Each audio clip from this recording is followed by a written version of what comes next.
Quando nós lemos a obra O que é o Espiritismo, Allan Kardec ele chega a nos dizer que o Espiritismo é uma ciência que estuda a origem, a natureza e o destino dos espíritos. E uma ciência, ela é um modelo que foi construído de conhecimento, um pilar do saber humano, que transcende ou que ultrapassa, por assim dizer, a construção do pensamento eminentemente racional. A filosofia ela é eminentemente racional, mas só que a ciência, junto a essa construção racional, ela alia elementos como a pesquisa, como o método, e estes elementos, muitas vezes, se contrapõem àquilo que nós construímos racionalmente em um determinado momento. Só para termos uma ideia, quando Leucipo apresenta filosoficamente, portanto, racionalmente, a ideia de um átomo, e era, diante de uma construção racional, a coisa mais lógica que se poderia alcançar. Se você pegar um determinado corpo e dividi-lo em partes tão pequenas, você chegaria a um momento que essa parte pequena não poderia ser mais dividida. Isso é uma construção racional. Entretanto, a partir da pesquisa científica, se percebeu que aquela coisa que a gente chamava de átomo, ou seja, não divisível, ainda era composto por elétrons, por prótons, por nêutrons, e tinha um núcleo e uma eletrosfera. Hoje existem muito mais elementos do que esses três. E isso só poderia ser alcançado cientificamente. Filosoficamente, você poderia filosofar e não chegaria à ideia da existência de elétrons. Então, vejamos que eu posso filosofar e construir ideias racionais, mas eu não consigo, a partir disso, desenvolver vacinas. Eu preciso de método, eu preciso de programas de pesquisa para alcançar outros saberes. Então, Allan Kardec diz que o Espiritismo é uma ciência. Então, se ela é ciência, ela tem método, tem um programa de pesquisa, ela se insere dentro do pensamento de Popper em um saber que pode ser falseado, ou seja, toda a estrutura epistemológica ela se adequa ao conceito de espiritismo e Kardec não foge a nenhuma dessas propostas, desde aquela apresentada por Francis Bacon até os pensamentos de Lakatos e de Popper. Pois bem, só que quando Kardec ele apresenta no capítulo 1 da obra Gênese a ideia de que o espiritismo é a terceira revelação, é uma revelação, ele diz que o compromisso de toda e qualquer revelação é com a verdade, com a mais lídima verdade. E a verdade é um conceito muito amplo, né? É um conceito muito amplo.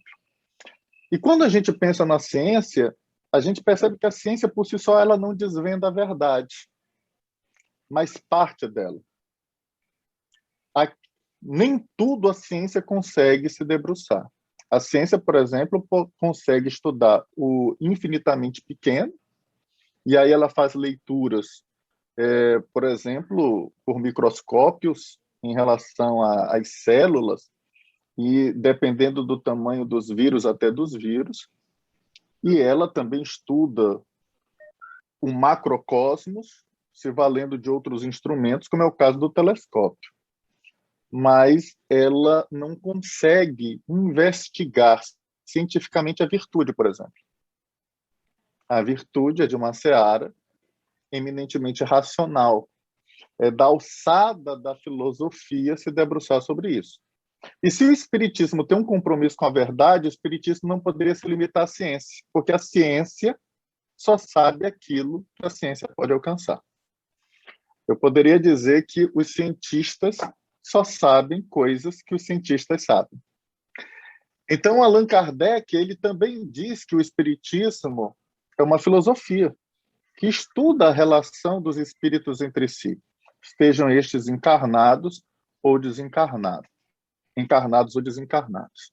E essa relação entre os espíritos, ela é analisada a partir de uma diversidade de leis, de 10 leis, tratadas na terceira parte do Livro dos Espíritos, que seriam as leis morais, que estudam a relação dos espíritos entre si e do próprio indivíduo consigo mesmo. Mas, além de uma filosofia moral, o espiritismo, que tem um compromisso com a mais lídima verdade, estuda a relação do espírito com Deus. E essa relação do espírito com Deus, ela é estudada sob uma ótica da religião. Por quê? Porque a fé, ela já é um saber que transcende a razão. Enquanto a filosofia está no status da racionalidade, a religiosidade, ela já é suprarracional. Ela está acima da razão. É um outro eixo de saber. E aí a gente vai perceber que, se o espiritismo tem um compromisso com a mais lídima verdade, nem poderia se limitar à ciência, nem poderia se limitar à filosofia e nem se limitar à religião. Ele teria que estabelecer uma integração entre os saberes. E essa integração entre os saberes é uma grande novidade na história da humanidade, ao ponto de Pierre Weil, que não é espírita, ter chegado a dizer que Kardec já poderia ser considerado um dos homens mais sábios da humanidade por ter sido pioneiro na proposta de integração dos saberes. Estabelecer uma doutrina que tem tríplice aspecto já é algo pioneiro, quando a gente tenta limitar cada um no seu quadrado esses saberes. Allan Kardec propõe uma integração deles. E quando a gente pensa nessa integração, a gente pensa, então, o que é o espiritismo? Vamos analisar ele de forma mais profunda. Se o espiritismo, ele é ciência, ele é filosofia, ele é religião, e ele tem um compromisso com a verdade, o espiritismo, ele é um macro-saber, uma macrovisão da vida que auxilia as pessoas a viverem melhor. Ora, se a ciência por si só já ajuda separadamente, imagine esses saberes integrados. Quando eu penso em física, eu imagino a quantidade de saberes que a física ela nos trouxe. Por exemplo, ao desvendar, a partir dos estudos de Wallace, de Maxwell, que a gente pode transformar energia elétrica em campo magnético e vice-versa, a partir de uma ciência aplicada, a gente desenvolveu equipamentos como o ferro de engomar. Isso não ajudou a vida das pessoas? A gente desenvolveu o aspirador de pó, a gente desenvolveu o liquidificador e assim sucessivamente. Então, vejamos que tudo isso ajuda a humanidade a viver melhor. A partir desses saberes científicos, a expectativa de vida aumentou, nós reduzimos a mortalidade infantil, nós disseminamos a cultura, nós estreitamos as distâncias. Hoje, um gigante consegue cruzar os ares a uma velocidade de 900 quilômetros por hora e é possível chegar de São Paulo a Londres em 9 horas, mais rápido do que eu andando devagar de Imperatriz até São Luís. Então, vejamos que tudo isso melhorou a forma de viver, a forma de se comunicar. Hoje nós temos internet. A internet, ela permite que essas distâncias também sejam reduzidas. Numa transmissão de trilhões de bits por segundo, nós sabemos de tudo instantaneamente. Tanto que os telejornais estão para se aposentar. Porque quando começa o telejornal, a notícia já está defasada, porque todo mundo sabe desde de manhã que o jornal vai passar meio-dia e depois à noite. Mas todo mundo já sabe do noticiário, por causa da internet. A mesma coisa, os avanços na medicina, nós poderíamos citar muitos exemplos. Ora, se o papel do saber, o conhecimento, ele nos auxilia a viver melhor. Isso me parece algo fácil de perceber. Todo conhecimento, ele só é útil se ele nos ajuda a viver melhor. O Espiritismo é um saber que nos ajuda a viver melhor. Ele nos ajuda a entender por que nós estamos aqui, de onde viemos, para onde vamos.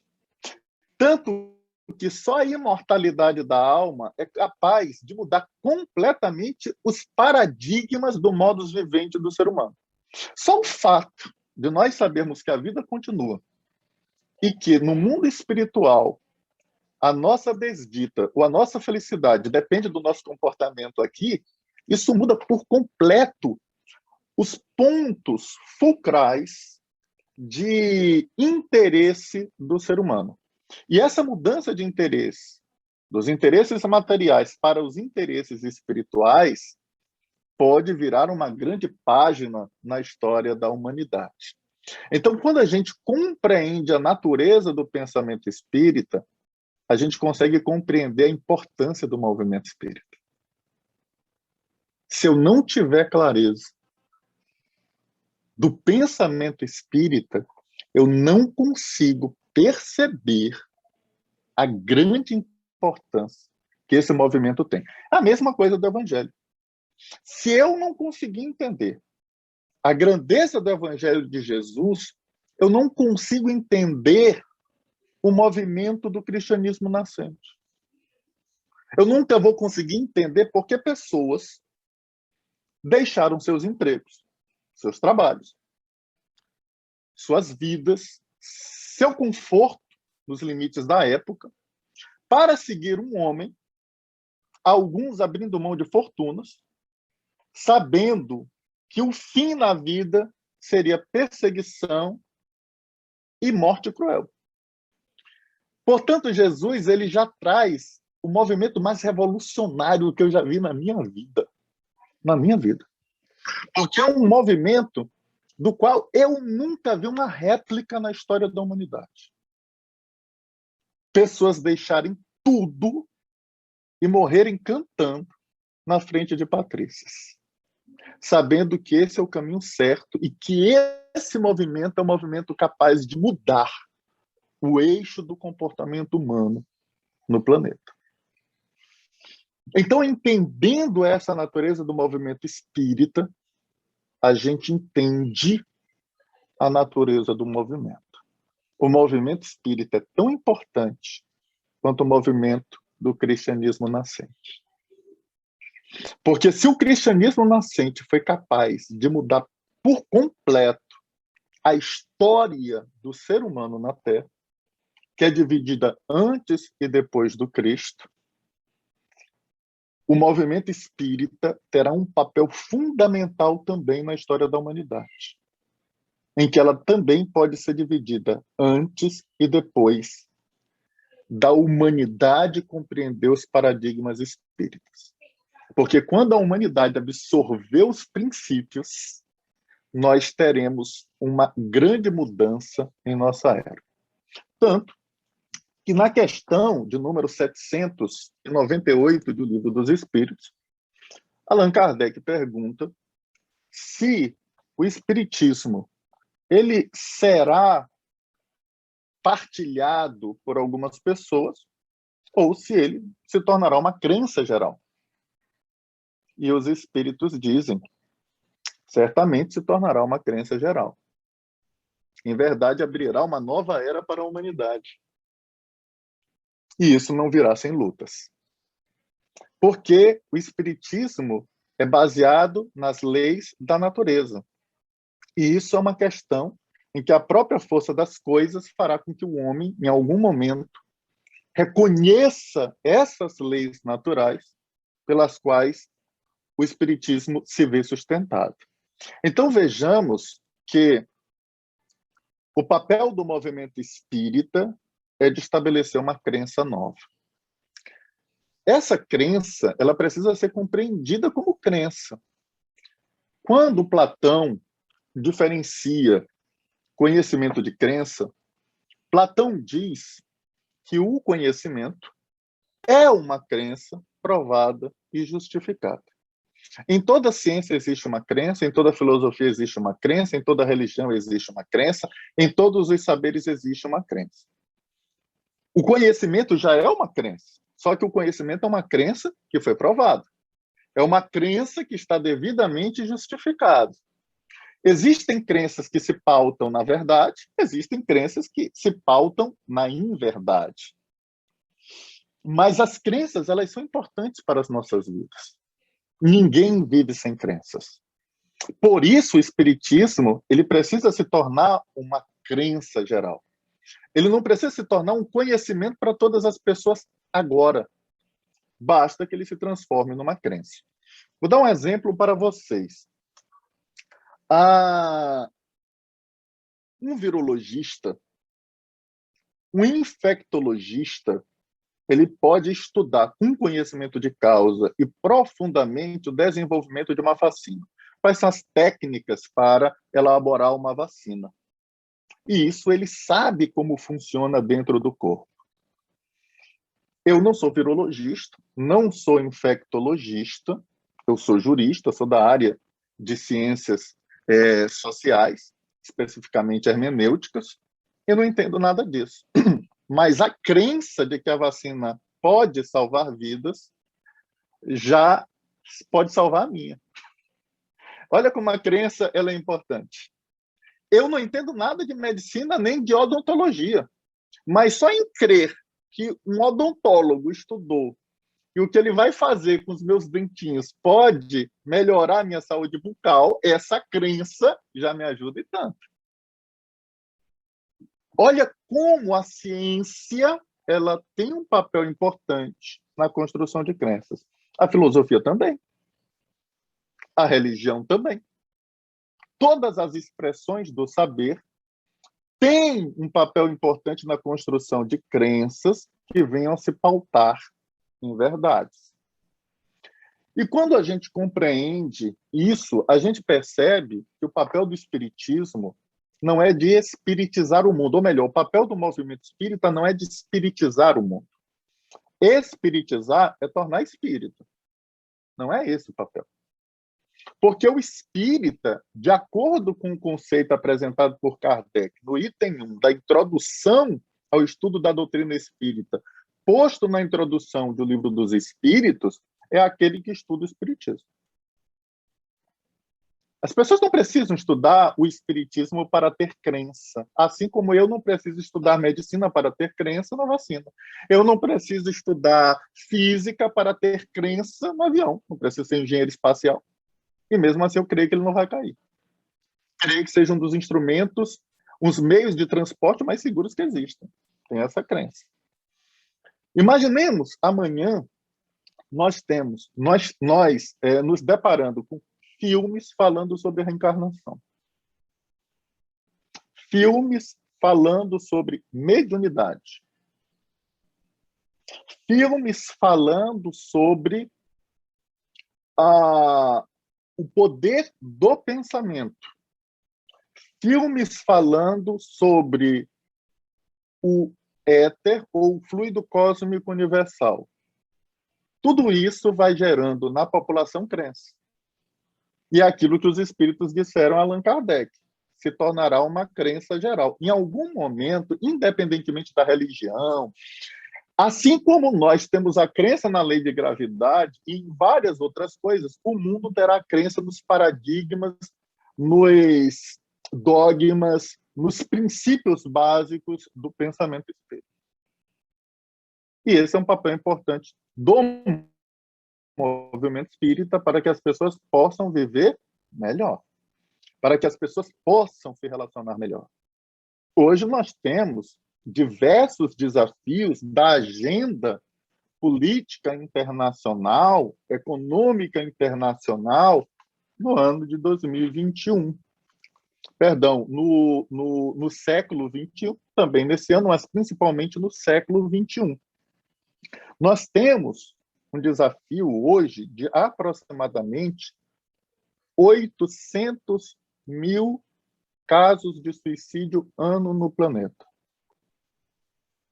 Percebamos que o número de suicídios no planeta hoje supera o número de homicídios. O número de homicídios está por volta de 550, no máximo 600 mil ano, contando com todas as guerras. O Brasil caminha aí com os seus 60, 65 mil homicídios ano, nesse número grande de 500 mil. São números de guerra, mas ainda assim o número de suicídios supera. Nós temos a agenda que nós tínhamos da fome, e hoje a fome ela mata menos do que a desnutrição. Ou seja, as pessoas morrem mais porque comem do que por não comerem. E nós temos aí um saldo de aproximadamente 1.200.000 mortes de diabetes. E se a gente fosse relacionar todas as doenças ligadas à má alimentação, relacionadas a problemas de ansiedade, nós aumentaríamos o número de suicídios depois da leitura de Nosso Lar, ao compreender que nós também chegamos a vales de suicídios no mundo espiritual por suicídio indireto. Então, vejamos que nós estamos em um momento muito grave de relação. Uma sociedade dentro do espectro da era pós-moderna, uma sociedade de consumo, e era natural que nós tivéssemos uma sociedade de consumo, porque uma sociedade de produção teria que herdar uma sociedade de consumo em algum momento. Nós temos uma sociedade da informação. Nós estamos vivendo isso agora, e junto com a sociedade da informação, nós temos a sociedade da desinformação. E toda essa quadra da vida humana, ela toca ao espiritismo, porque, conforme bem lembrou Leon Denis, o espiritismo é uma síntese das leis físicas e morais da humanidade. José Herculano Pires, na obra Introdução à Filosofia Espírita, diria que o espiritismo é uma síntese cultural da humanidade. Então, nós já temos uma ideia de qual é o papel do movimento espírita, quais são os desafios que o movimento espírita tem. Kardec tinha essa visão com muita clareza. Agora, nós precisaríamos estruturar, a partir do pensamento de Kardec, de como fazer isso. Como é que a gente se organiza para fazer isso? Como é que os primeiros cristãos se organizaram para aquele trabalho nascente? Vejamos que eles criaram núcleos, trabalho esse que todos nós devemos a Paulo de Tarso. As viagens que Paulo fez, as comunidades que surgiram, as orientações que eram mantidas por meio de epístolas, por meio de cartas. Tudo isso foi um trabalho hercúleo para que o movimento ele não dependesse de uma pessoa. Então, Paulo ele poderia desencarnar em paz, sabendo que 2 séculos depois, a gente vai ler isso em Ave Cristo, lá em Lyon, nós teríamos, na hoje França, uma das mais importantes comunidades religiosas, que conseguiu, inclusive, manter-se firme com toda a perseguição romana. Então, era necessário estruturar uma base, assim como o movimento espírita, ele precisa de uma estruturação de base. Allan Kardec, percebendo isso, Logo depois da publicação do Livro dos Espíritos, em 1857, no início de 1858, ele já funda a Sociedade Parisiense de Estudos Espíritas, o primeiro centro espírita da humanidade. Era necessário começar os agrupamentos para que o movimento viesse a nascer. Mas Kardec, inicialmente, ele tinha dois desafios naquela época. O primeiro desafio é que, em 1858, eu só tinha publicação de O Livro dos Espíritos. Ou seja, o espiritismo ainda estava se sedimentando.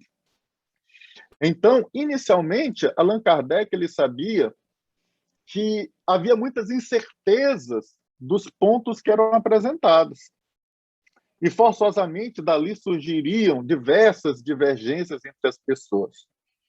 E a unificação das ideias, ela deveria surgir com o tempo, a partir de uma obra que viesse ser efetivada gradualmente à medida que os princípios espíritas fossem sendo elucidados.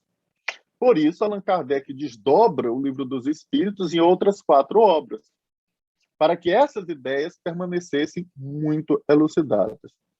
Só aí, lá para 1868, essa doutrina formaria um todo harmônico, ou seja, as partes já estariam devidamente desenvolvidas, desdobradas, por assim dizer.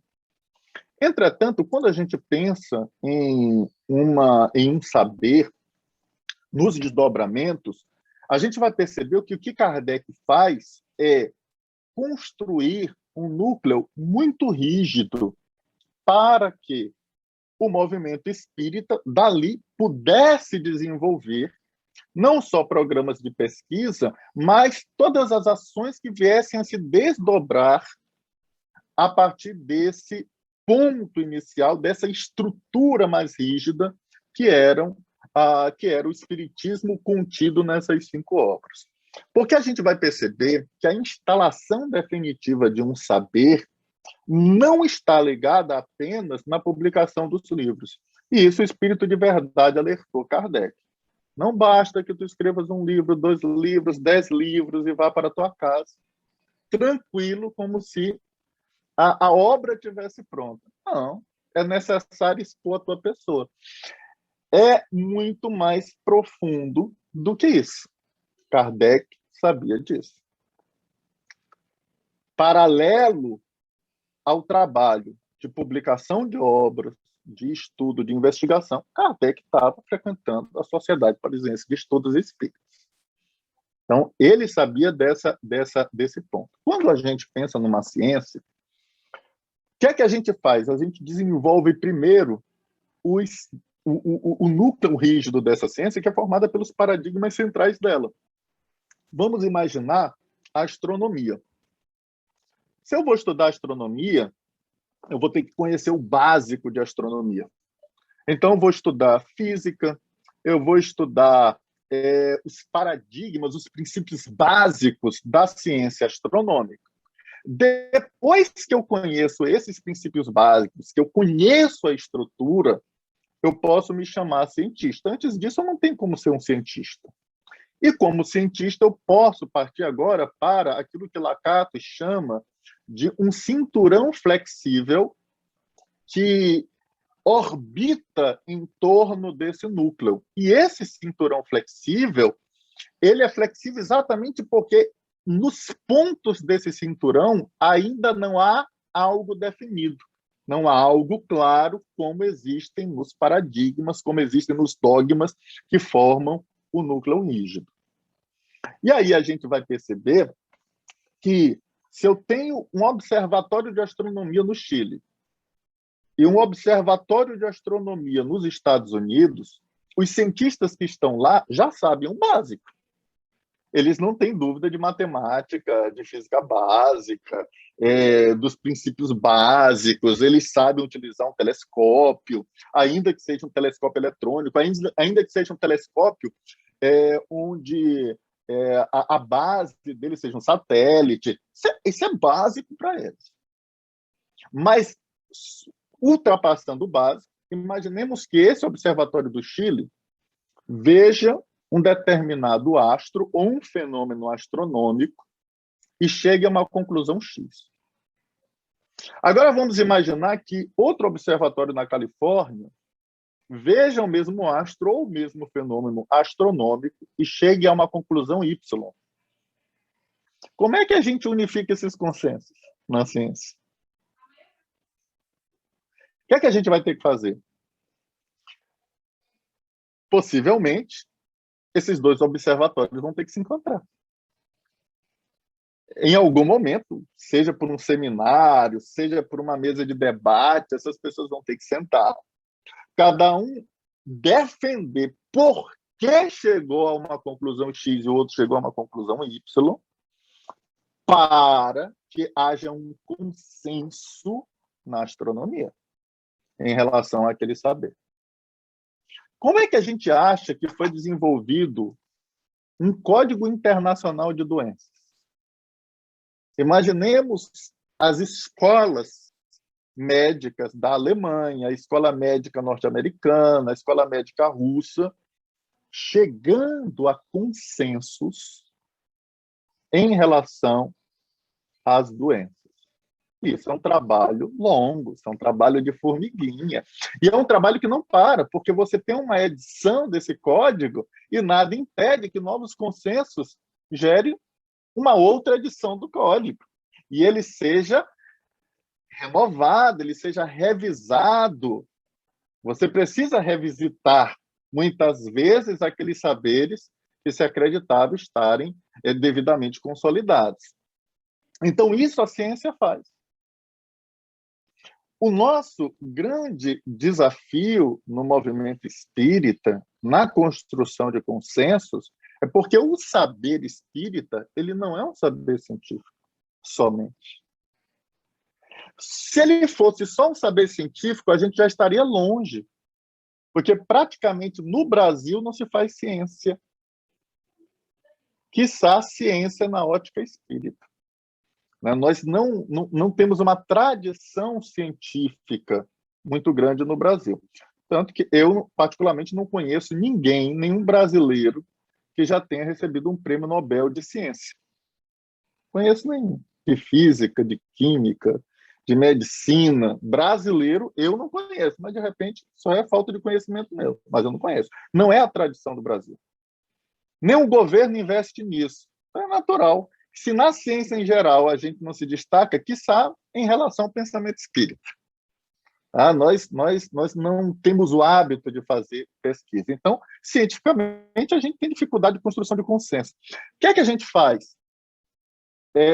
No Brasil, em regra, a gente faz um trabalho muito diferente daquele que Kardec nos ensinou. A gente utiliza um caminho cômodo. O que os espíritos nos dizem, a gente fica com isso. A gente fica com aquilo que os espíritos nos dizem, mas a gente faz pouca ciência. A Associação Médico Espírita avançou mais em relação a isso. Por quê? Porque ela foi procurar descobrir muita coisa do que André Luiz falou.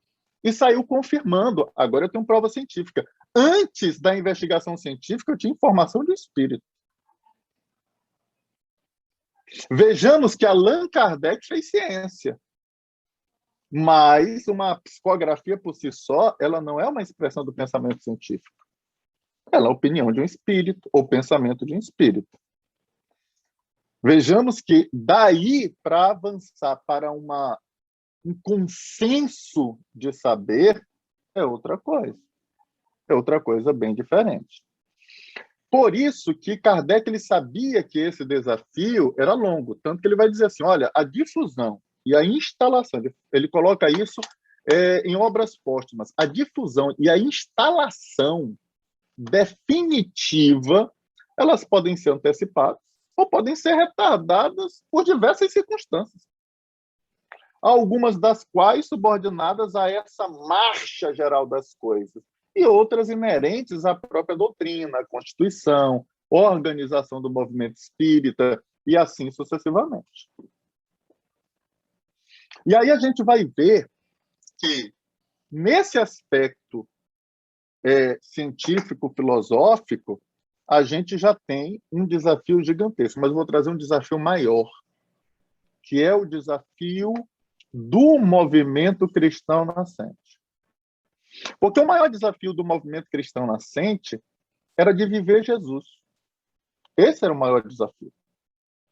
Percebamos que quando nós estudamos Atos dos Apóstolos, quando nós estudamos o movimento cristão nascente, a gente vai perceber um grupo de pessoas que vive Jesus e um outro grupo que não conseguem entender Jesus, mesmo seguindo ele. Vejamos que à época de Paulo havia problemas políticos graves, muito graves. Um deles era Nero, que chegou a colocar fogo em Roma. Nero era um ditador, um imperador cheio de problemas, teve uma relação incestuosa com a sua mãe Agripina, mandou matar muitas pessoas do seu círculo de amizade, foi educado por um dos maiores e mais respeitáveis filósofos do estoicismo da Roma Antiga, que foi Sêneca, que partilhou, inclusive, o Senado à época de Públio Lentulus, troca cartas com Paulo de Tarso, e Públio Lentulus, segundo a obra Dos Mil Anos, entra no problema das discussões políticas, como senador, obviamente, para derrubar Nero. Ele sabia que era necessário derrubar Nero, ele como senador, como político. Paulo, a linhagem de Paulo era farisaica. Mas Paulo tinha cidadania romana. Paulo, ele era um grande conhecedor tanto da política judaica quanto da política romana. Paulo é abandonado pelos melhores amigos do judaísmo e é perseguido por romanos. E no meio de tudo isso, movimentos cristãos e judaicos também se preparavam para derrubar Nero. Assim como romanos também se preparavam para derrubar Nero.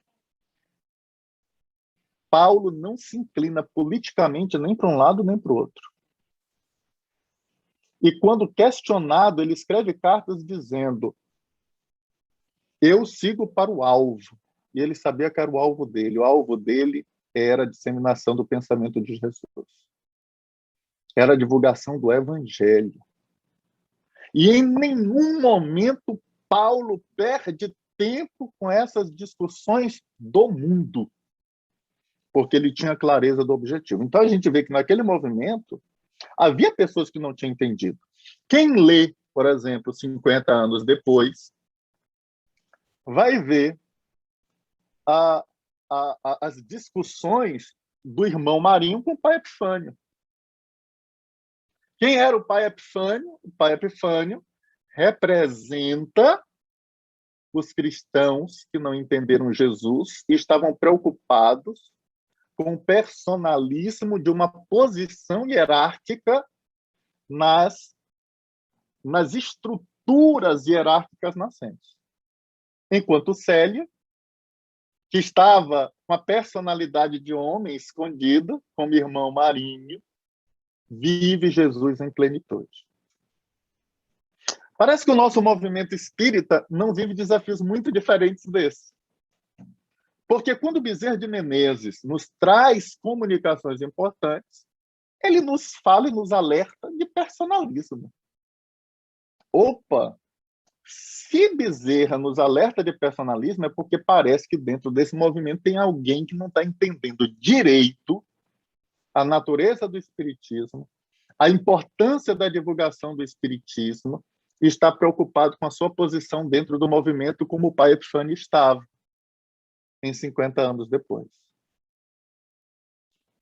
Bezerra de Menezes diz que, metamorfoseando-se, o materialismo se faz presente em todas as expressões do fenômeno religioso. E de forma camaleônica, o materialismo já se instalou também no movimento espírita. Olha que alerta importante. Sinal que existem espíritas que não se deram conta de qual é a natureza do espiritismo e qual é o nosso papel. Como uma doutrina espiritualista, ela tem muito de materialismo dentro de suas estruturas. Daí a gente vai perceber, com Emmanuel, que um dos desafios que nós temos está ligado à maturidade do senso moral de cada um de nós. Isso faz com que o espiritismo ele seja compreendido por cada um de nós de forma muito diferente. Quando Kardec, no capítulo 17 do Evangelho segundo o Espiritismo, nos fala dos bons espíritas, ele acaba resgatando uma classificação que ele fez em O Livro dos Médiuns, quando ele diz que existem espíritas imperfeitos, verdadeiros espíritas, exaltados e assim sucessivamente. Então, Kardec resgata um pouco dessa classificação para dizer uma coisa que eu acho muito forte. Ele inicia esse item, intitulado Os Bons Espíritos, que é um item que vem logo depois do Homem de Bem. Ele inicia dizendo o seguinte: o espiritismo, bem compreendido, mas, sobretudo, bem sentido, é a chave para nós reunirmos as características do homem de bem, que é o verdadeiro espírita e o verdadeiro cristão, que são uma só e a mesma coisa. Agora vejamos, é uma ciência eminentemente racional. O saber é racional. Allan Kardec diz que é uma ciência positiva, ele coloca isso na introdução de Evangelho segundo o Espiritismo, e de repente ele diz que, mais do que compreendido, o Espiritismo ele precisa ser sentido.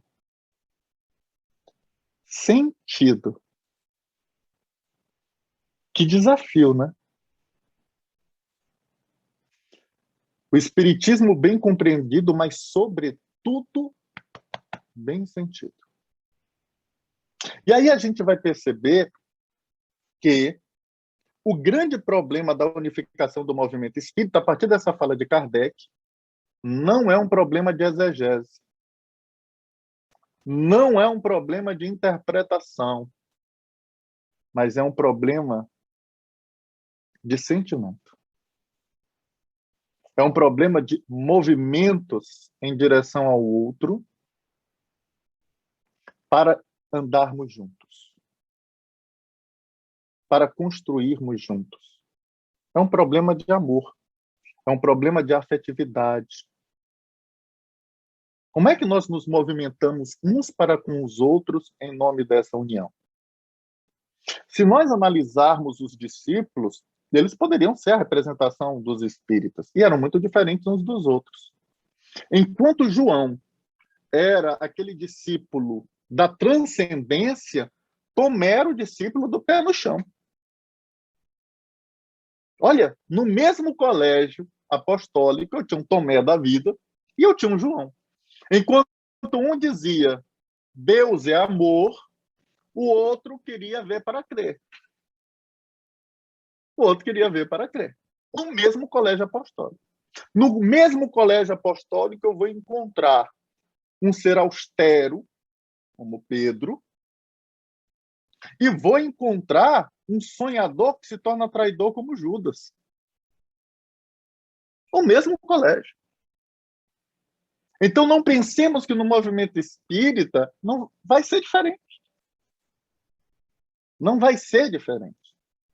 Lá, quando a gente lê a obra Paulo e Estevão, a gente vê as discussões entre Tiago e Paulo sobre circuncisão.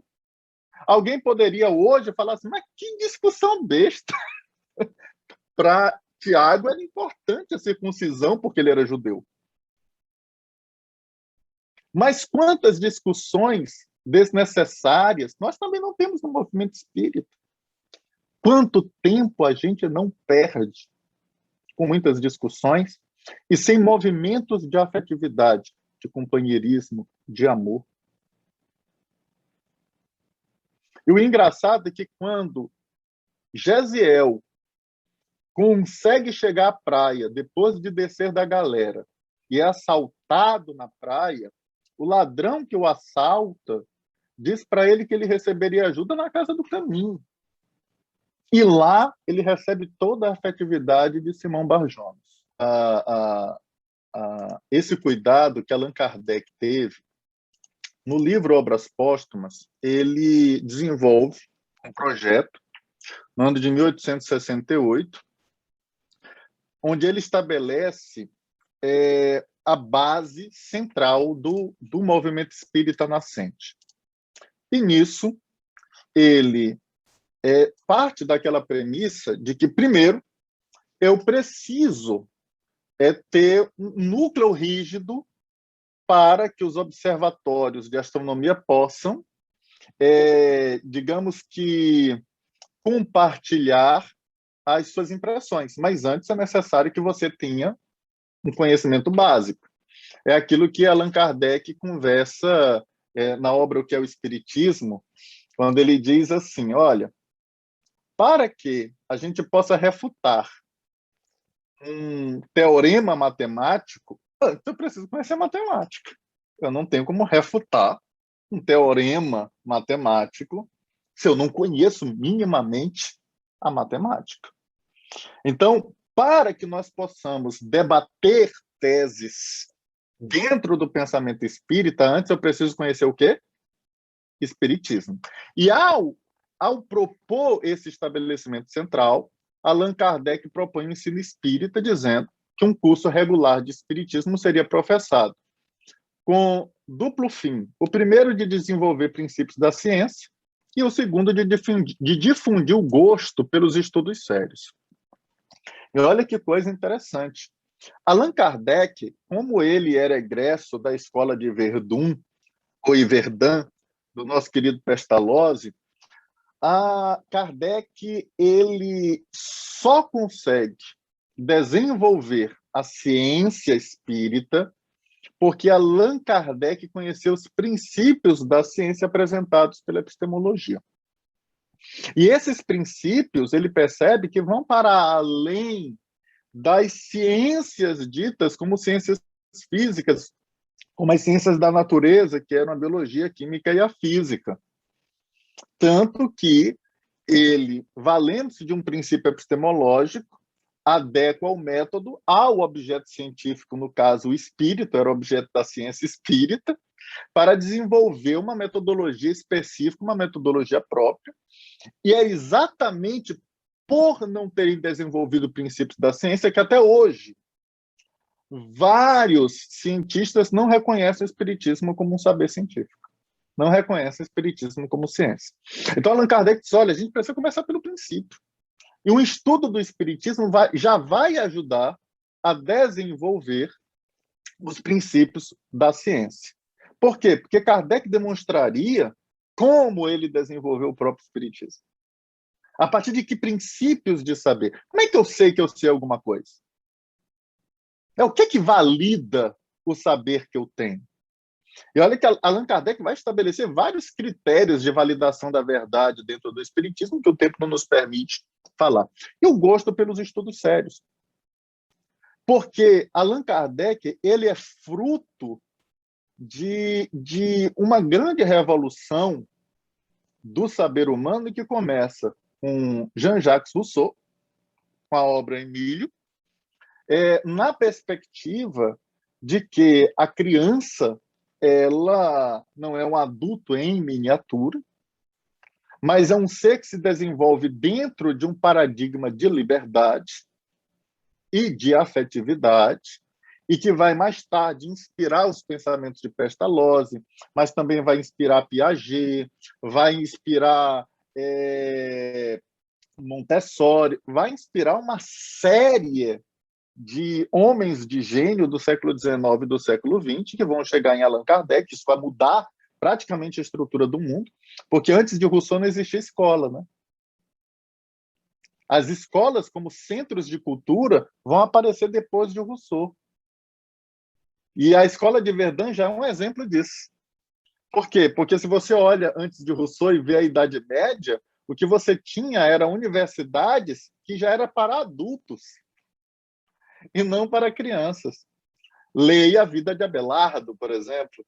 Então, a gente vai perceber Allan Kardec partindo das premissas da paixão do nosso querido René Descartes, As Paixões da Alma, para demonstrar que a criança, e o adulto também, por que não, podem ser movidos pela paixão da admiração, pela paixão da curiosidade, do saber, que vai levar o indivíduo ao gosto pelos estudos sérios. E Allan Kardec fala isso na introdução do Livro dos Espíritos, quando ele lembra as rãs de Galvani. Olha, para algumas pessoas, aquelas perninhas de rãs separadas não passavam de uma brincadeira. Para Galvani, aquilo ali é só uma curiosidade, porque ele queria saber como é que aquilo ocorria. E com Kardec não foi diferente. Enquanto as mesas eram objeto de galhofas e de brincadeiras para algumas pessoas, Kardec queria saber, ele estava apaixonado por aquele fenômeno, porque ele queria saber como aquilo ocorria. Qual era a explicação lógica para aquilo ali. Tanto que em Obras Póstumas ele vai dizer, olha, desculpe, Fortier, mas eu não acredito nisso. A não ser que tu me proves que as mesas têm cérebro para pensar, têm nervos para sentir, possam ficar sonambúlicas. Se não me provar isso, para mim, isso não é verdade. Mas, mergulhado no positivismo kantiano, contra fatos não argumentos, Allan Kardec se depara com aqueles fenômenos notáveis e ali ele vai investigar o significado, a razão daquele fenômeno. E aí a gente percebe, depois do segundo paradigma do movimento espírita que Allan Kardec coloca nesse projeto 1868, que é a publicidade. E ele diz que uma publicidade em larga escala, feita nos jornais de maior circulação, então a gente precisa compreender que estávamos no século XIX, hoje a gente tem internet, levaria ao mundo inteiro, olha o pensamento de Kardec, levar o espiritismo ao mundo inteiro, até as localidades mais distantes do conhecimento das ideias espíritas. Isso despertaria o desejo de aprofundá-las, multiplicaria o número de adeptos, imporia silêncio aos detratores. Então vejamos que Allan Kardec traz o mesmo paradigma de Jesus quando Jesus diz: o campo é o mundo. O campo não é o bairro do Limoeiro. O campo não é o bairro da Alemanha. O campo não é a cidade de São Luís. O campo não é o estado do Maranhão. O campo não é o Brasil. O campo é o mundo. O mundo. Se o campo é um mundo, como os centros espíritas precisam intercambiar experiências? Como nós precisamos trocar ideias? Como nós precisamos partir na perspectiva que essa rede é pela formação de uma grande rede no mundo que nós alcançaremos esse desiderato do professor Lyonês de levar o pensamento espírita ao mundo inteiro, até as localidades mais distantes. Se nós não trabalharmos em rede, isso não vai ser alcançado. Depois, Allan Kardec fala da importância das viagens, dizendo 2 ou 3 meses do ano seriam consagrados a viagens para visitar os diferentes centros e lhes imprimir boa direção. Tem alguma diferença do que fazia Paulo? Paulo também fazia suas viagens. E quando Paulo não pode mais fazer viagens? Mandou cartas. Hoje, que a pandemia nos colocou dentro de casa, o que a gente fez? A gente encarou a internet. Mas nós precisamos intercambiar experiências. Kardec, ainda nessa proposta, pensa na constituição do espiritismo. E nisso, ele nos chama a atenção que, quando a gente pensa na astronomia, voltando à astronomia como exemplo, a astronomia ela só sedimenta como um saber se os astrônomos começarem a construir consensos gerais que vão servir de base mínima para a ciência astronômica. Hoje, a física tem os seus consensos, a biologia tem os seus consensos. Tem ponto que não tem consenso na biologia? É claro que tem. E tem espaço para isso? É claro que tem. Vejamos que quando Lamarck apresentou a sua tese,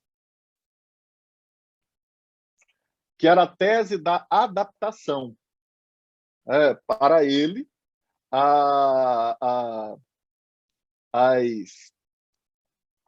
as girafas, elas não necessariamente nasceram com pescoço grande, mas elas se adaptaram para comer as folhas mais altas das copas, das árvores. Já Darwin apresenta uma tese diferente de seleção natural. Havia girafas de pescoço grande e outras de pescoço pequeno, e a seleção natural fez com que sobrevivessem apenas de pescoço grande.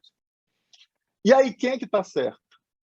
Lamarck ou Darwin? Até hoje a biologia apresenta as duas teses, né? Eu acredito até que elas se dialogam, né? Uma, na verdade, não faz com que a outra não exista. Mas o que a gente percebe é o seguinte, é que a biologia, como ciência, ela é maior do que o cientista.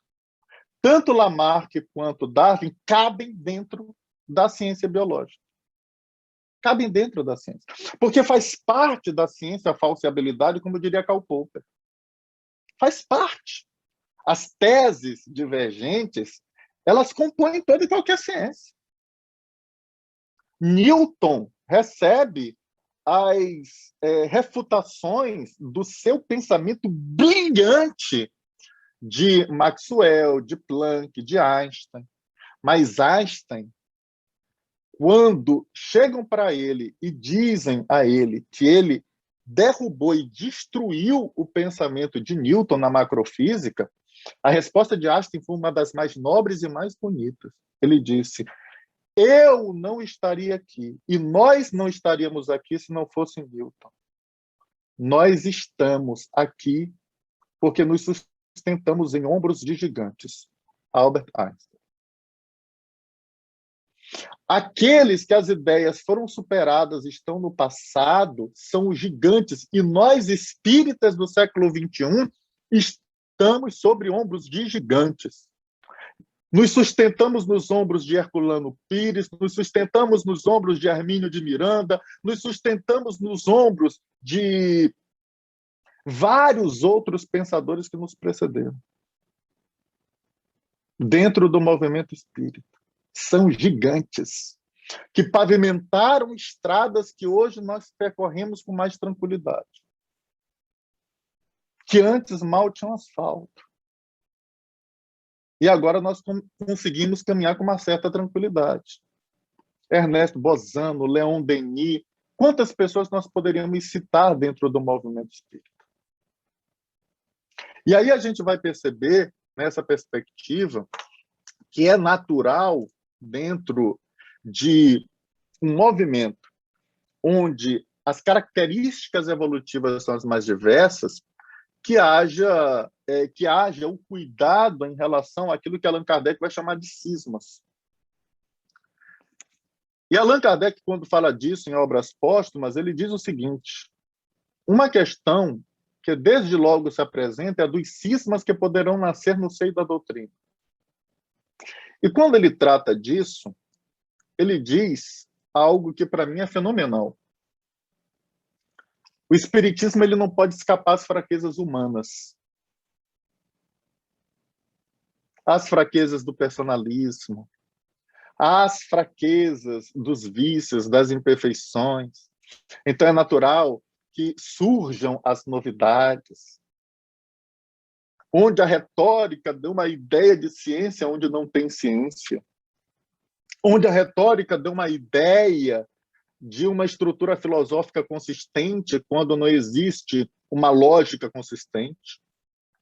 Então, naturalmente, haverá os dissidentes, alguns de ânimos prevenidos, outros interessados em algo que não seja propriamente a doutrina espírita, mas o próprio ego. Mas Allan Kardec, quando ele nos traz a razão, ele diz o seguinte, que quando surge uma ideia nova, com ou sem os postulados do pensamento espírita, de duas uma. Ou essa ideia, ela se assenta na verdade, ou ela não se assenta na verdade. Tem outro meio. Se ela se assentar na verdade, a doutrina espírita, porque é uma doutrina progressista, nos termos do item 55 do capítulo 1º de A Gênese, se adequa ao saber novo que apresenta a verdade. Mas se ela não estiver com a verdade, ela vai cair por si mesma. O espiritismo não precisa fazer nada. O movimento espírita não precisa fazer nada. A própria força das coisas se encarregará de fazer isso. Porque, como diria Jesus, toda árvore que o meu pai não plantou será arrancada. Mas não pensemos que ele contratou a gente para arrancar qualquer coisa. Não somos nós que faremos isso. Mas Allan Kardec, ele traz uma lembrança importantíssima da história do pensamento espírita. É que o espiritismo, ele só existe porque a sociedade chegou à maturidade da tolerância. Porque se a humanidade não alcançasse uma maturidade de tolerância, o espiritismo ele não existiria. Ou seja, foi em nome de direitos humanos, é exemplo da liberdade de pensamento, da livre manifestação do pensamento, que o espiritismo existe. Tanto que, logo nos primeiros anos, onde o espiritismo estava no processo de estruturação, obras de Kardec foram queimadas na cidade de Barcelona, na Espanha, naquilo que foi conhecido como o último auto de fé, porque não se respeitava a liberdade de pensamento ainda naquele país. Muito embora nós estivéssemos num período em que os direitos de liberdade estavam fugindo em razão da Revolução Francesa de 1789. E Allan Kardec lembra isso. Se alguém tem uma opinião diferente da tua, lembra que nós só estamos aqui porque alguém respeitou a nossa. O espiritismo só existe porque nós alcançamos patamares de civilidade ao ponto de respeitar um entendimento diferente. Então é possível que haja pessoas dentro do movimento que têm ideias das mais estapafúrdias. Nós podemos contrapor essas ideias com dignidade e nobreza, como Kardec o fez. E ele o fez com muita dignidade no capítulo 4 da primeira parte de O Livro dos Médiuns, quando ele refuta os diversos sistemas explicativos para o fenômeno mediúnico, de forma respeitosa. Mas se o indivíduo quiser continuar pensando daquele jeito, é um direito dele. É um direito dele pensar como ele quiser pensar. Porque o caminho do progresso ele é muito individual.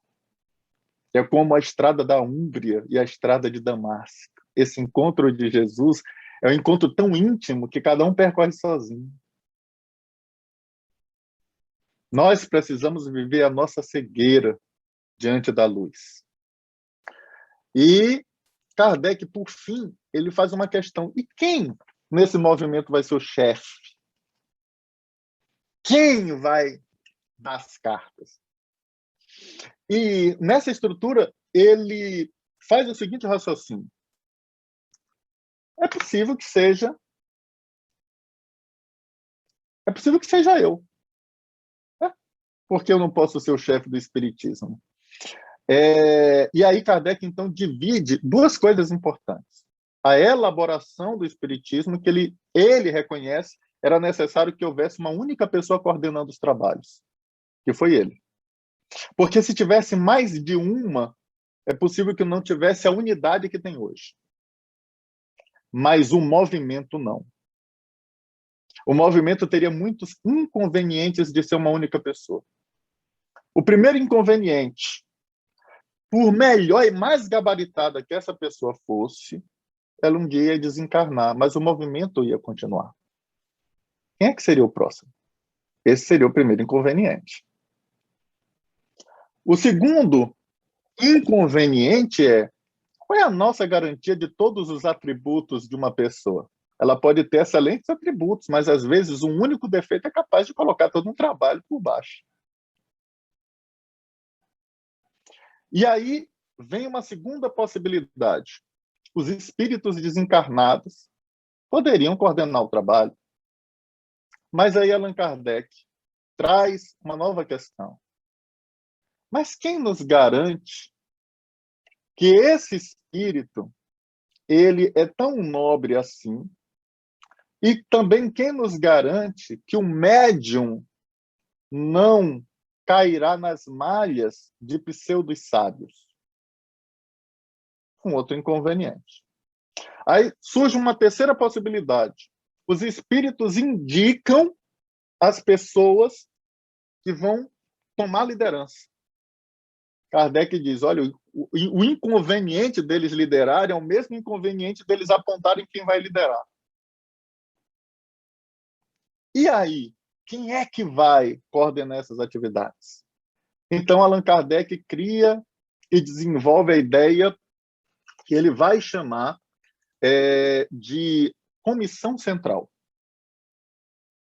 É necessário criar uma comissão central, onde as instituições possam dialogar, possam se encontrar periodicamente, como os observatórios de astronomia precisam se encontrar para trocar as suas experiências. E, a partir das suas experiências, construir consensos teóricos e consensos de praxis, consensos de prática. Como é que nós vamos fazer isso? Como é que a gente dá o passe? Como é que a gente elabora um estudo?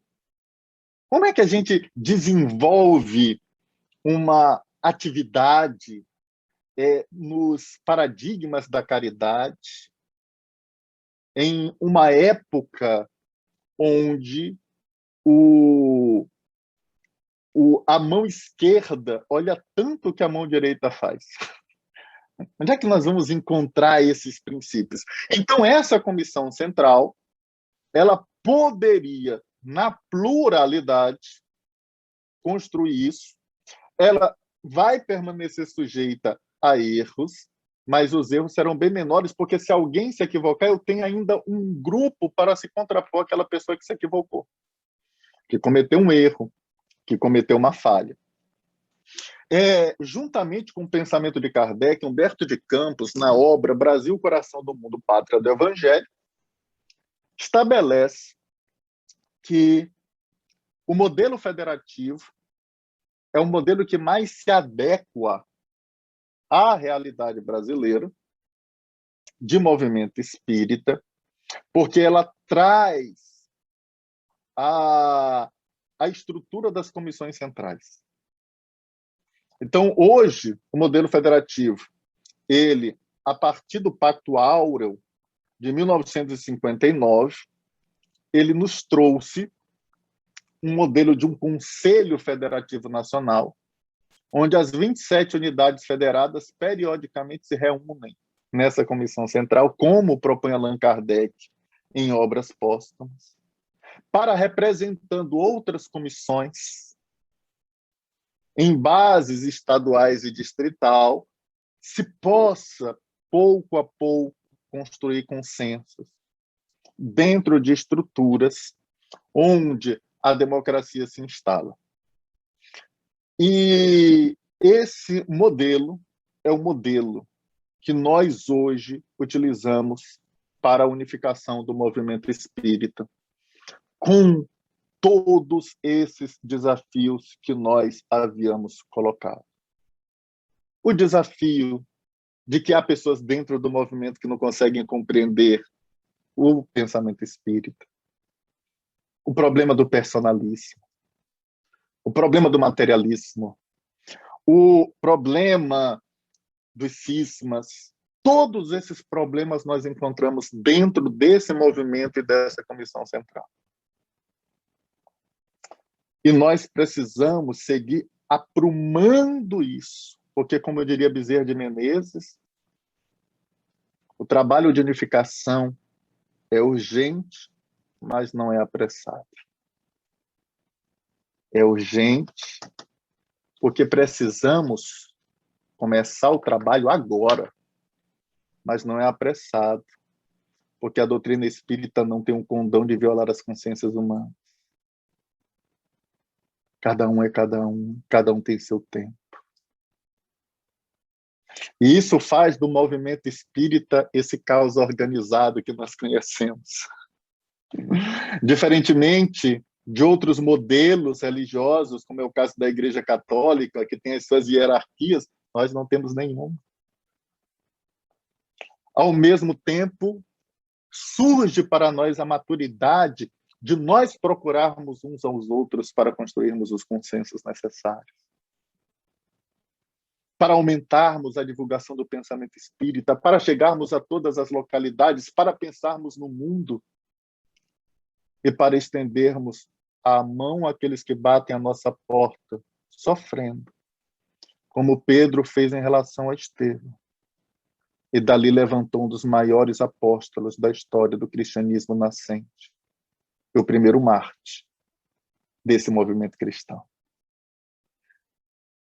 Que nós possamos ter como principal paradigma do movimento espírita as diretrizes de Jesus.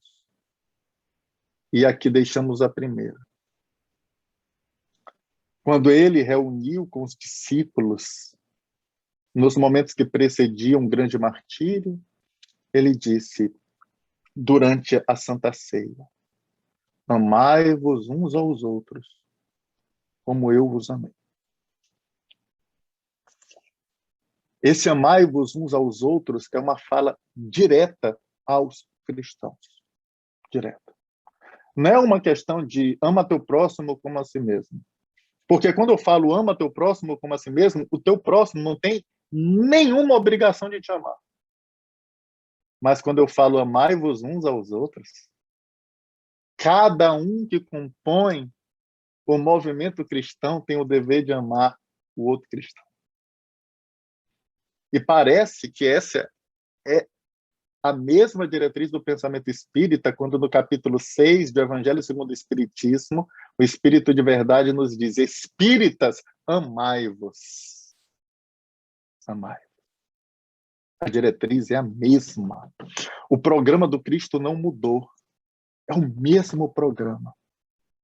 E o segundo, como nós somos conhecidos hoje? Quando saímos nas ruas,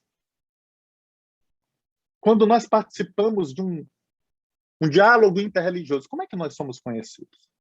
Somos conhecidos por professarmos a imortalidade da alma? Somos conhecidos por acreditarmos na comunicabilidade dos espíritos? Somos conhecidos por acreditarmos na pluralidade dos mundos habitados? Mas Jesus disse que os seus discípulos seriam conhecidos por muito se amar.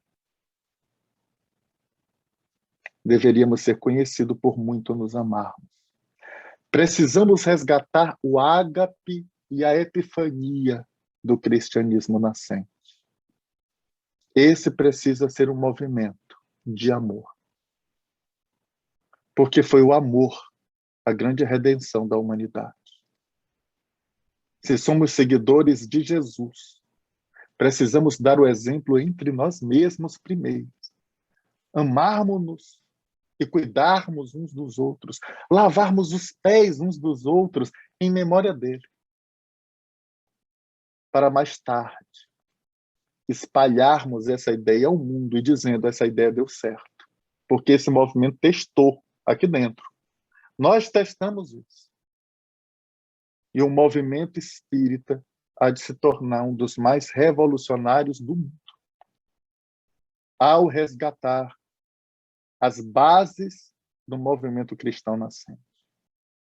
E que Jesus nos abençoe.